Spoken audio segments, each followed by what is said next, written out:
2025 সালে R1 ক্যাটাগরিতে আমেরিকায় এসেছে 20,542 জন এবং EB4 ক্যাটাগরিতে গ্রিন কার্ড পেয়েছে 9,940 জন।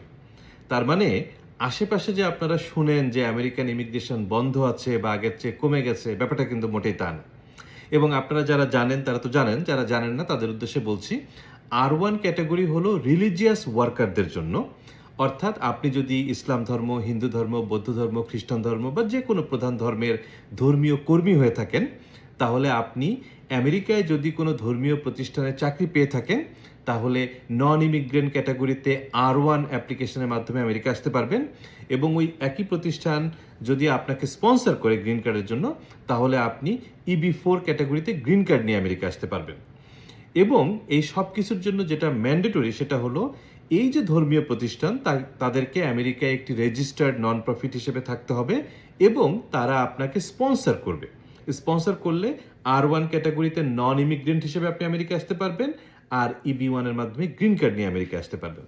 এখন অনেকেই আপনি বলতে পারেন যে ভাই, আমেরিকায় তো চাকরি পাওয়া অনেক কঠিন, অনেক চেষ্টা করছি, পাইনি। সেক্ষেত্রে কিছু অল্টারনেটিভ আছে, অল্টারনেটিভগুলো এখন বলছি। যেমন ধরেন O1A বা O1B, E2, EB1, NIW, এই সব ক্যাটাগরিতেও কিন্তু আপনারা যদি রিলিজিয়াস ওয়ার্কার হয়ে থাকেন, আপনারা আবেদন করতে পারবেন।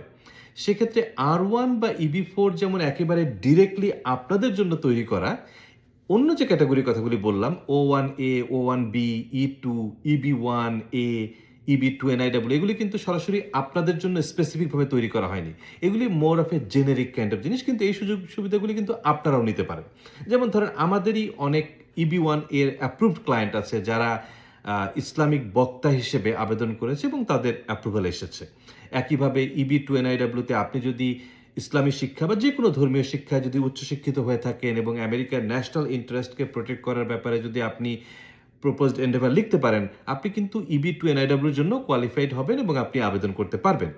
একইভাবে E2 ট্রিটি ইনভেস্টর, আপনি যদি ইসলামিক বা ধর্ম রিলেটেড কোনো একটা অন্টারপ্রেনারশিপের আন্ডারে আবেদন করতে পারেন, তাহলে কিন্তু E2 নিয়ে আপনি সরাসরি আমেরিকা আসতে পারবেন। একইভাবে O1A, O1B, এগুলির আওতায়ও কিন্তু সেলফ এমপ্লয়েড হিসেবে O1A, O1B এর আওতায় আবেদন করা যায়। কাজেই আপনারা যারা বিভিন্ন ধর্মের ধর্মীয় কর্মী আছেন, সেটা হতে পারে মসজিদের ইমাম, মন্দিরের পুরোহিত, চার্চের পাদ্রী বা মসজিদের মুয়াজ্জিন, এরকম যে কোনো ক্ষেত্রে হতে পারে, আপনারা কিন্তু R1, EB4 ছাড়াও আরও অনেক ক্যাটাগরির মাধ্যমে আমেরিকা ইমিগ্রেশনের ব্যাপারে চেষ্টা করতে পারেন। তো যাই হোক, এই সব বিষয়ে যদি আপনাদের কোনো প্রশ্ন থাকে, আমাদের সঙ্গে কথা বলতে চান, বিশ্বব্যাপী আমাদের যে কোনো ব্রাঞ্চে ভিজিট করতে পারেন। এর বাইরেও পৃথিবীর যে কোনো প্রান্ত থেকে অনলাইনে আমাদের সঙ্গে যোগাযোগ করতে পারেন। আমি সহ আমাদের যত অ্যাটর্নি আছে, আমরা সবাই আপনাদেরকে সঠিক তথ্য এবং সঠিক অ্যাপ্লিকেশনের ব্যাপারে প্রতিজ্ঞাবদ্ধ। ভালো থাকুন, সুস্থ থাকুন, আমাদের সঙ্গে যোগাযোগ রাখবেন। আশা করি আমরা আপনাদেরকে সাহায্য সহযোগিতা করতে পারবো।